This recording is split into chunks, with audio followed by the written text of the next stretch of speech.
Hello les amis, aujourd'hui, à partir du 31 décembre jusqu'à 4 janvier, c'est le tour de la clé 38 de s'activer chaque année pour ceux qui sont nés à ces dates-là ou pour nous tous, nous ressentons ces influences même si nous n'avons pas cette clé dans notre profil.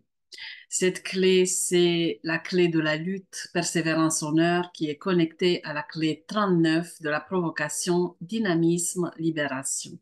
L'anneau qui retrouve cette clé autour de 5 autres, c'est l'anneau ou cercle de codon de l'humanité.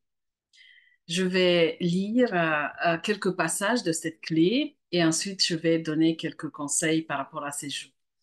La 38e ombre rejoint son partenaire de programmation, la 39e, pour former un duo très lourd. Il s'agit d'une programmation génétique ancienne basée sur la survie individuelle. Cela peut être un endroit très sombre dans la matrice génétique car il représente une énergie primaire dont l'instinct principal lorsqu'il est menacé est l'agression. Cette ombre aime et a besoin d'un combat et la nature de ce combat dépend de sa fréquence. À basse fréquence, cette ombre se bat avec les autres, avec elle-même ou avec la vie elle-même. Après tout, on l'appelle l'ombre de la lutte. Ce genre de lutte est très déresponsabilisante, à la fois pour le combattant et pour toute autre personne qui se trouve à s'enfermer dans le combat. Le plus souvent, cette ombre se manifeste dans les relations lorsque l'une ou les deux personnes ne se sentent pas épanouies dans leur vie. Cette ombre parle de la bataille de la bataille pour trouver un sens du but dans la vie. Et en ce sens, elle a également une forte connexion magnétique avec la 28e clé de l'errance ou du manque de but. Outre la nécessité absolue de vivre votre véritable but, il y a un grand secret pour briser les schémas de lutte addictifs incarnés dans cette 38e clé génétique. Il suffit de respirer. Sa nature refoulée, c'est le défaitiste. L'attitude défaitiste est un pôle de cet archétype. C'est ce qui se passe lorsque l'énergie à l'intérieur de cette clé génétique s'affronte et fondre. Ceux qui ont ce genre de nature stockent une énorme quantité de tension dans leur corps. Cette tension résulte de leur incapacité à digérer leur énorme force vitale dans une direction qui sert un but plus élevé que le leur. La nature réactive, c'est l'agressive, tout comme la nature répressive, refoulée, n'a pas d'estomac pour se battre. La nature réactive ne peut s'empêcher de se battre, mais finit toujours par combattre les mauvaises choses et les mauvaises personnes. La nature réactive est une question de projection. Ce sont des personnes qui projettent toute leur colère et leur agressivité sur les autres. Ce sont elles qui incarnent la définition même de la lutte, se battre sans but. N'ayant aucun sens du but, elles sont constamment enfermées dans le combat avec d'autres personnes afin de libérer la tension refoulée dans leur corps. Le 38e don, c'est la persévérance. La seule différence entre la 38e ombre et son don est la nature du combat.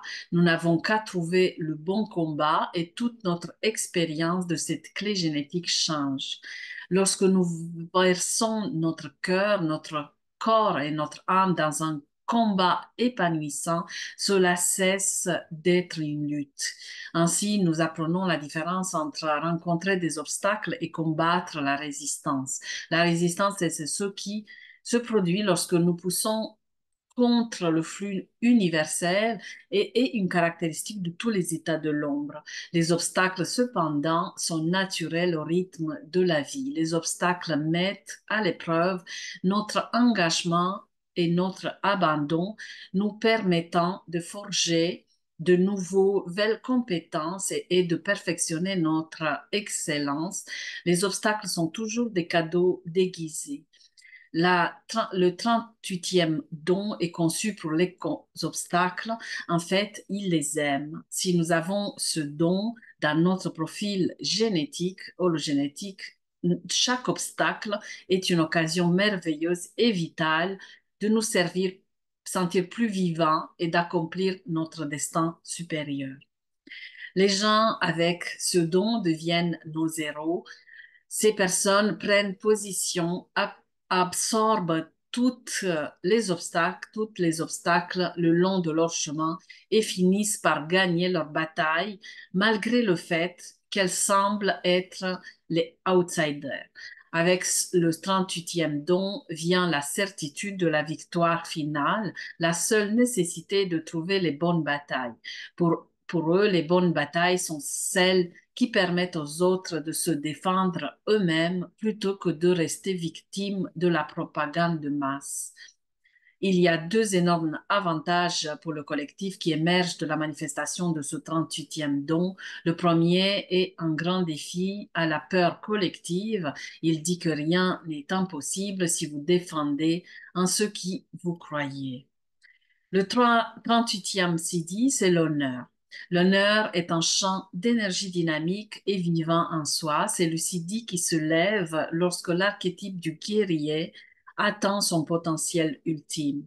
L'honneur est le champ d'énergie de chaque être humain lorsqu'il vit sa véritable vérité individuelle. En ce sens, l'honneur est quelque chose de paradoxal. Même s'il semble être le sommet de l'individualité humaine, il lie également tous les êtres humains ensemble au niveau du moi supérieur. Dans le domaine de l'honneur, tous les êtres humains ne font plus qu'un. C'est le vrai sens du code du guerrier le plus élevé. L'honneur transforme le combat en danse. C'est le jeu d'épée de l'amour lui-même. Avec l'honneur, la mort est transcendée et toute action humaine peut être immortalisée. L'honneur est enraciné dans un amour si pur qu'il se sacrifie sans penser à servir une aspiration supérieure. Chaque acte d'honneur porte une force égalisatrice dans le monde plutôt qu'une force de division. C'est ainsi que nous pouvons dire si c'est vrai ou non. Si la loi rassemble les gens dans le domaine des hautes fréquences, selon l'acte d'honneur. L'honneur porte toujours en lui la fréquence de la miséricorde et de l'abandon. Donc, pendant ces jours du début de l'année, de janvier, cette clé vient réveiller en nous, en fait, ce guerrier qui a besoin de faire le tri dans ses combats, qui a besoin de voir où il pose son focus, où il pose son énergie et de réorienter. C'est vraiment l'occasion, les clés, la clé 38 et 39, les deux clés sont là justement pour nous autoriser à changer de camp et d'orienter notre force du combat sur les bonnes choses qui vont réveiller ce guerrier, cet honneur en nous. C'est une énergie forte, c'est une énergie qui a besoin d'être vue à l'intérieur de nous, qui a besoin d'être euh, reconnue. C'est une énergie qui se plie pas et qui peut être vraiment utilisée pour commencer l'année, pour commencer des belles résolutions et pour s'y tenir tout au long. Ciao, à très vite.